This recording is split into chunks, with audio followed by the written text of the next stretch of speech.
దొబ్బేసాడు. దొబ్బేసి నీళ్ళు ఏమంటున్నాడు? తీపిగా ఉన్నాయంటున్నాడు. తర్వాత చాటుగా తిన్న భోజనము అంటే దొబ్బేసిన భోజనము ఎలా ఉంది అంటున్నాడు?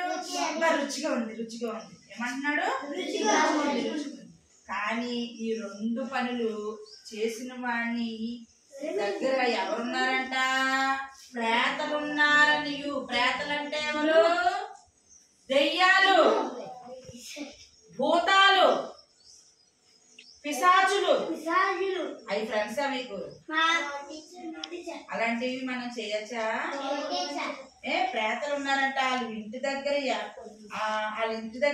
ఇంటికి వెళ్తారంట.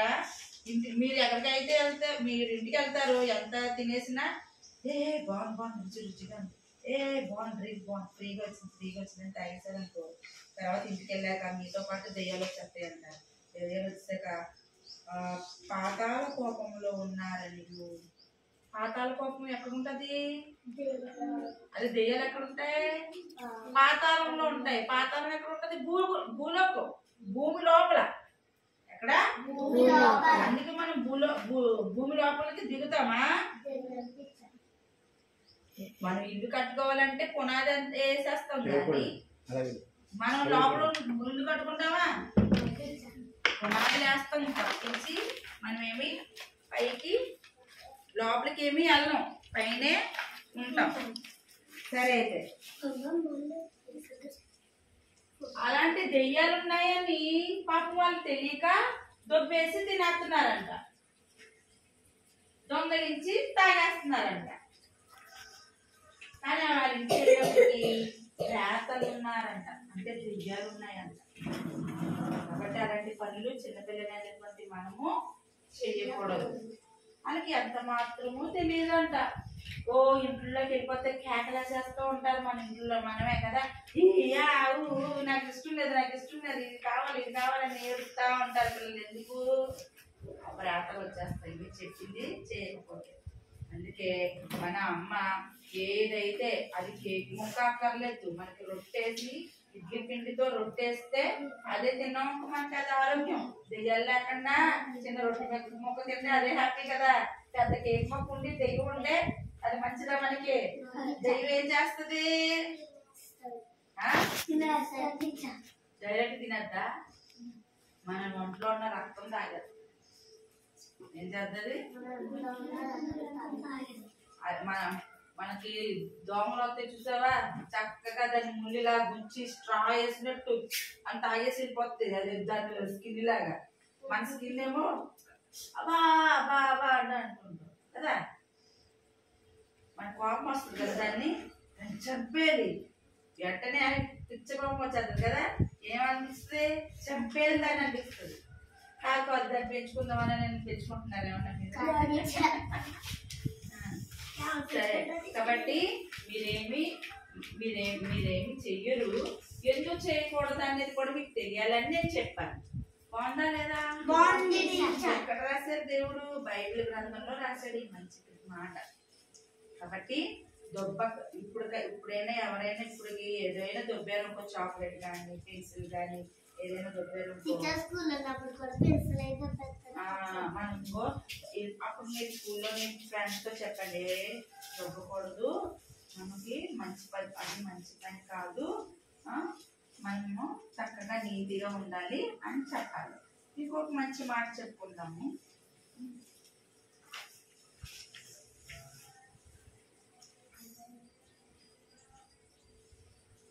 పది దగ్గర 2వ వచనం.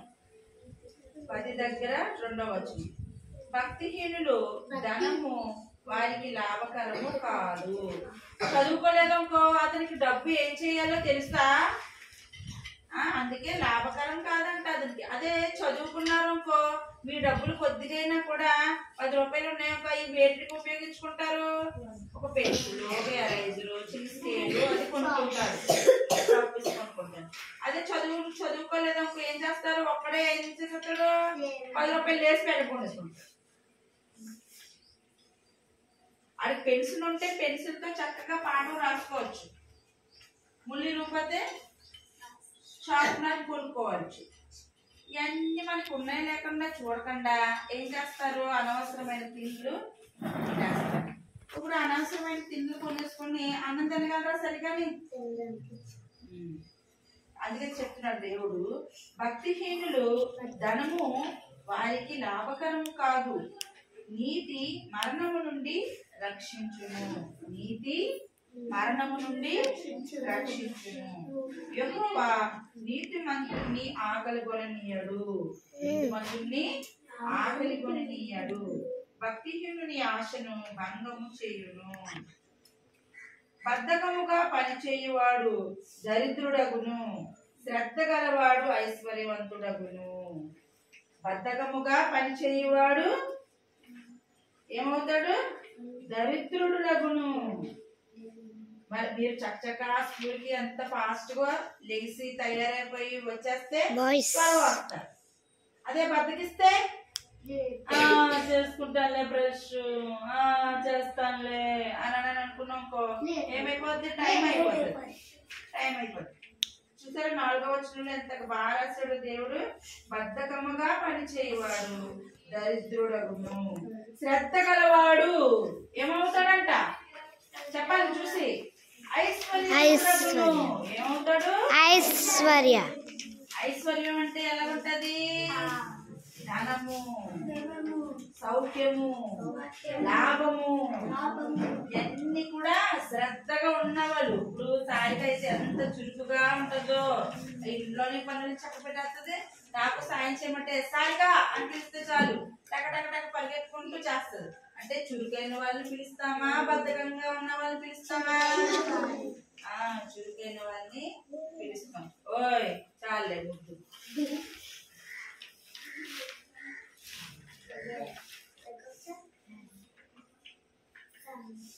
ఇంకోటి చూడండి, 5వ వచనం. ఎవరు చదువుతారు? చదవండి. వేసవి కాలమున చెప్పండి. వేసవి కాలమున కూర్చువాడు బుద్ధి గల కుమారుడు. కోత కాలమందు నిద్రించువాడు సిగ్గుపరచు కుమారుడు. నీతిమంతుని తల మీదికి ఆశీర్వాదములు వచ్చును. బలాత్కారము భక్తిహీనుని నోరు మూసివేయును. ఇక్కడ చూడండి, చదువుతున్నాను 5, 6 మళ్ళా చదువుతున్నాను. వేసవి కాలమున కూర్చువాడు. కూర్చుకోవడం అంటే ఏంటి? సిద్ధపరచుకోవడం, దాచుకోవడం. అందుకే ఎండాకాలం అమ్మ వాళ్ళు ఏం చేస్తూ ఉంటారు? ఎండ ఉన్నప్పుడు బట్టలు ఉతికేస్తారు, పచ్చళ్ళు పెట్టేసుకుంటారు, ఇంకేం చేస్తారు? ఒడియాలు పెడతారు. ఈ ఒడియాలు ఎంతకాలం ఉంటాయి మనకి? సంవత్సరం పైగా ఉంటాయి. పచ్చడి కూడా సంవత్సరం పైగా ఉంటుంది. ఎండాకాలం అంతా కూర్చుకున్నవాడు ఏమవుతాడు? బుద్ధి కల కుమారుడు అంట. బుద్ధి ఉండాలంట మనకి. ఏముండాలి? బుద్ధి. బుద్ధి లేదా అని అంటారు కదా. అంటే మనం బుద్ధి కలిగించుకోవడానికి మనం ప్రయత్నం చేయాలి. చేయాలంటే అది వెంటనే చేయాలంటే వచ్చేద్దా? ప్రయత్నం చేస్తే వస్తుందా? ప్రయత్నం చేయాలి. కోత కాలమందు, కోతలు తెలుసా? పంటలు కోతలు కోస్తున్నారంటారు కదా. పంట చేలు ఉంటది కదా, పంట పండిందనుకో కోతలు కోస్తా ఉంటారు. ఆ కోతలు కోసే టైంలో నిద్రపోయాడు అనుకో పని అవ్వదు. ఈలోగా ఏమైనా వర్షం వచ్చిందా పంట పాడవుతుంది. సిగ్గుపరచు కుమారుడు అని అతను ఏమంటారు? సిగ్గులేదా నీకు? కోత వచ్చే టైంలోకి పంట కోసుకుని పెట్టుకోకుండా పడుకున్నావు నువ్వు, పంట అంతా తడిచిపోయిందని సిగ్గులేదని తిడతారా? పెట్టరా? బట్టలు లేని వాడినే కాదు, పనికి మాలిన పనులు చేసిన వాడిని కూడా ఏమంటారు? సిగ్గులేదా అని తిడతారు. నీతిమంతుని తల మీదకి ఏమొస్తాయంట? ఆశీర్వాదాలు. అఖిల్ ఏమొస్తుంది? ఇప్పుడు నేను ఎన్ని ప్రశ్నలు చెప్పేశాక ప్రశ్నలు వేస్తాను. ఒక్కొక్కరు అయితే మీరే ప్రశ్నలు వేయాలి, నేను జవాబు చెప్తాను. ఓకే, ఏంటో చెప్పాను? నీతిమంతుని తల మీదకి ఆశీర్వాదములు వచ్చును. ఇప్పుడు చూడు, నీతిమంతులు అంటే ఎవరు అనుకుంటున్నారు? పైన ఉంటారు అలా ఉన్ననే మనమే. మీరు చూడు, సమయానికి చర్చికి వచ్చారు కదా, మీరు నీతిమంతులంట. నేనైతే ఒక చిన్న చాక్లెట్, చిన్న బిస్కెట్ ముక్క నేను పెట్టచ్చు. యేసు ప్రభు అయితే మిమ్మల్ని దీవించి నా బిడ్డ వచ్చేసింది, నా నవ్య వచ్చేసింది, నా కార్తీక్ వచ్చాడు, నా బిడ్డలు వచ్చారు, వీళ్ళకి ఆశీర్వాదాలు ఇస్తానని దేవుడు ఆశీర్వాదాలు ఇస్తాడు. అందుకే నీతిమంతుని తల మీదకి, ఆ తల మీదనే దేవుడు మనల్ని ఏం చేస్తాడు? తల మీదకి ఆశీర్వాదాలు ఇస్తాడు. అదే నేను ఆయన పట్టు విడవకుండా అలాగా చేయలాగా ఇంట్లో ఉండిపోయారు అనుకో, వాడికి ఏమొచ్చేస్తుందంట? భక్తిహీన బలత్కారము. భక్తిహీనుని నోరు మూసివేసుకుంటాడంట, ఎక్కువగా మాట్లాడలేడంట. ఆ నోరు ఓపెన్ గా ఫ్రీగా ఉండలేరు. ఎక్కువగా మనం స్పష్టంగా మాట్లాడాలి. చక్కగా మాట్లాడితే మనకి మాటలు వస్తాయి, మాటలు రావా? నువ్వు సరళ అప్ చేస్తావమ్మా.